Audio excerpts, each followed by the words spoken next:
स्मिटी cartoon house. Kundan गांव नाम के एक गांव में मधु नाम की एक छोटा सा लड़का अपनी माँ के साथ रहता था। मधु बहुत ही गरीब था। उसकी माँ सारे दिन सिलाई करके रोजगार करती थी। मधु, इतनी देर क्यों कर रहा है बेटा? पढ़ाई करने नहीं जाना है क्या? हाँ माँ, मैं तैयार हूँ। मैं बस निकलने ही वाला हूँ। मैं चलता हूँ माँ। सावधानी से जाना बेटा। भगवान, उसकी रक्षा करना। भगवान, तुम मेरे बेटे के साथ रहना। वो इतनी दूर अकेला जाता है, मुझे बहुत डर लगता है। पर क्या करूं, मैं भी तो साथ नहीं जा सकती। तुम उसकी रक्षा करना भगवान।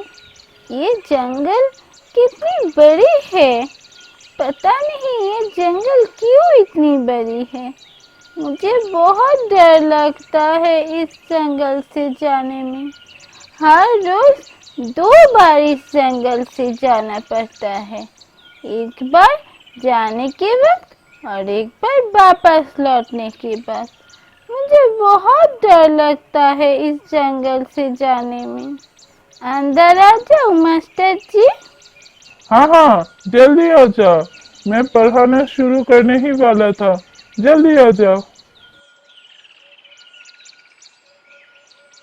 बहुत देर हो गई है, दोस्तों से बात करते हुए पता ही नहीं चला कब इतनी देर हो गई। जल्दी जल्दी चलना होगा, शाम होने वाला है। उससे पहले ये जंगल से निकलना होगा। इधर माँ भी बहुत परेशान हो रही होगी। मुझे इतनी देर जो हो गई। हर रोज बहुत जल्दी वापस लौट जाता हूँ, आज बहुत देर हो गई। उधर मधु की माँ मधु की देर होते हुए देखकर बहुत परेशान होने लगी। मधु आज बहुत देर कर रहा है, वो इतनी देर तो नहीं करता। तो फिर पता नहीं आज क्या हो गया, इतनी देर क्यों कर रहा है। भगवान, तुम उसकी रक्षा करना। बहुत चिंता हो रही है, पता नहीं क्या हो गया। माँ माँ, मैं आ गया। बेटा तू आ गया? मैं बहुत परेशान हो रही थी, इतनी देर क्यों हो गया? तू तो बहुत जल्दी लौट आता है, तो फिर आज ऐसा क्या हो गया कि तू इतनी देर करके घर आया? नहीं माँ, असल में मैं दोस्तों के साथ बातें कर रहा था, इसीलिए देर हो गई। ठीक है, तू जाके मुँह हाथ धो ले, मैं खाना लेकर आ रही हूँ। माँ, जंगल में हर रोज मुझे बहुत डर लगता है। ऐसा लगता है कि अगर कोई खतरा आ जाए तो मेरे साथ कोई नहीं है, मैं क्या करूँगा?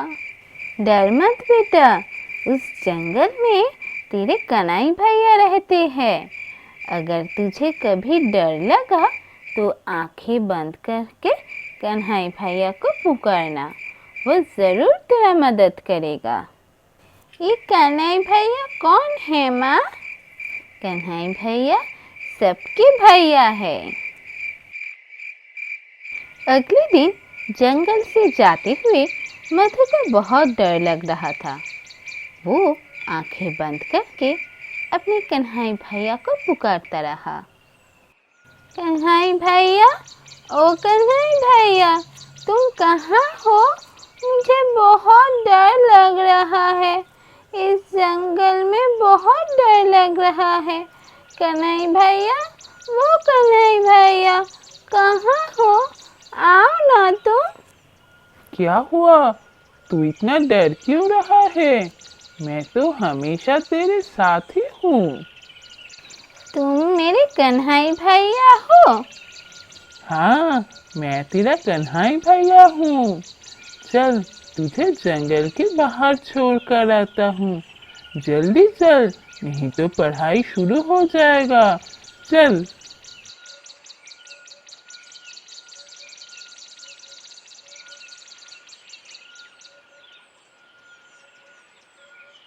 घर जाते वक्त मधु फिर से जंगल में आकर आंखें बंद करके अपने कन्हई भैया को पुकारता रहा। कन्हई भैया, ओ कन्हई भैया, तुम कहाँ चले गए? आओ ना, तुमसे थोड़ी बातें करेंगे। तुम्हारे साथ तो बात करना ही भूल गया। उस वक्त बहुत जल्दी जल्दी चला गया ना। अभी थोड़ी बातें करेंगे। कन्हई भैया, ओ कन्हई भैया, आओ ना। हाँ, मैं तो इसीलिए इंतजार कर रहा हूँ। चल दोनों मिलकर थोड़ी बातें करते हैं। कन्हई भैया, तुम इस जंगल में ही रहते हो? हाँ, मैं इस जंगल में ही रहता हूँ और अपनी गायों के साथ घूमता हूँ। जंगल में तुम्हें डर नहीं लगता? मुझे तो बहुत डर लगता है जंगल में आकर। तुम्हें जंगल में रहते हुए कोई डर नहीं लगता? नहीं, मुझे सच में डर नहीं लगता। चल बहुत देर हो गया है, अब घर लौटना होगा, नहीं तो तेरी मम्मी बहुत परेशान होंगे। घर आकर मधु अपनी कन्हई भैया की सारी बातें अपनी माँ को बताया। माँ, पता है आज पाठशाला जाने के वक्त जंगल में मैं कन्हई भैया को पुकारा था और कन्हई भैया आए थे, मुझे जंगल के बाहर छोड़ गए थे और घर वापस आने के वक्त मैं फिर से कन्हई भैया को पुकारा और हम दोनों बैठकर कितनी सारी बातें की। तू ये क्या बोल रहा है? सच बोल रहा है? तू अपने कन्हई भैया को देखा? हाँ माँ, मैं कन्हई भैया करके पुकारा और कन्हई भैया अपने गाय को लेकर चले आए। मधु, तो साफ दिल से अपने कन्हई भैया को पुकारा था, इसीलिए कन्हई भैया तेरे पास आए थे, नहीं तो सबके पास नहीं आते कन्हई भैया। इसी तरह हर रोज मधु अपनी पाठशाला जाने के वक्त और वापस लौटने के वक्त अपने कन्हई भैया को पुकारता था और उससे बहुत सारी बातें करता था। एक दिन तुम सबको पता है कि मेरे पिताजी दूसरे हुए 1 साल हो गए, पर मेरे पास इतने पैसे नहीं कि मैं उनके लिए पूजा करूं और सबको कुछ खिलाऊं। इसीलिए तुम सब मिलकर अगर कुछ मदद करोगे तो मैं ये कम कर पाऊंगा। उस दिन घर आकर मधु अपनी माँ को सब कुछ बताया। माँ, मैं अपने मास्टर जी को क्या दूँ? ये सवाल अपने कन्हई भैया से पूछना। अगले दिन मधु अपने कन्हई भैया से बोला, पता है कन्हई भैया, मेरे मास्टर जी है ना, उनके पिताजी के गुजरे हुए 1 साल हो गए, इसीलिए वो चाहते हैं घर में पूजा रखेंगे और सबको खिलाएंगे। हम सबको कुछ देने के लिए कहे हैं, पर मैं क्या दूँ? तू बोला उस दिन सबको तो दही खिलाएगा। अपने कन्हई भैया की बात सुनकर मधु अपने मास्टर जी को बोला, मास्टर जी, मैं उस दिन सबको दही खिलाऊंगा। तुम सच कह रहे हो? सबको तुम दही खिलाओगे? हाँ, मैं सच कह रहा हूँ, मैं दही लाऊंगा। मैं बहुत परेशान था कि इतने पैसे कहाँ से लाऊं कि सबको दही खिलाऊंगा। तुम वो दही लेकर आओगे? मेरी बहुत बड़ी परेशानी मिटा दिया तुमने। अगले दिन सुबह मधु के कन्हैया भैया मधु को एक छोटी सी कटोरी में दही दे दिया। ये ले, ये दही तू ले जा और अपने मास्टर जी को जाके देना। ठीक है कन्हैया भैया। मधु जब मास्टर जी को जाकर वो छोटी सी कटोरी दिया तो मास्टर जी वो छोटी सी कटोरी में दही देकर बहुत गुस्सा हो गया। मधु, ये क्या? तुमने बताया था सबके लिए दही लाकर आओगे और ऐसे एक छोटी सी कटोरी में दही लेकर आया। इसमें क्या होगा? ये मैं एक को ही नहीं खिला पाऊंगा और इतने सारे लोग सबको कैसे दही दे पाऊंगा?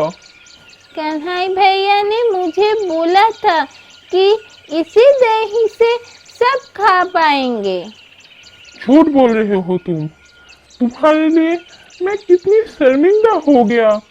अब इतने सारे लोगों के लिए मैं कहाँ से दही लाऊंगा?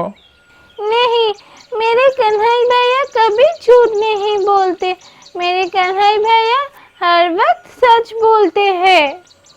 ठीक है, अब चुप हो जाओ। अब क्या करूं? ये छोटी सी कटोरी की दही, यही दही सबको थोड़ा थोड़ा दे देता हूँ। ये बोलकर मास्टर जी सबको दही देना शुरू किया। कुछ देर बाद मास्टर जी देखे कि दही कटोरी में जितना था उतना ही है।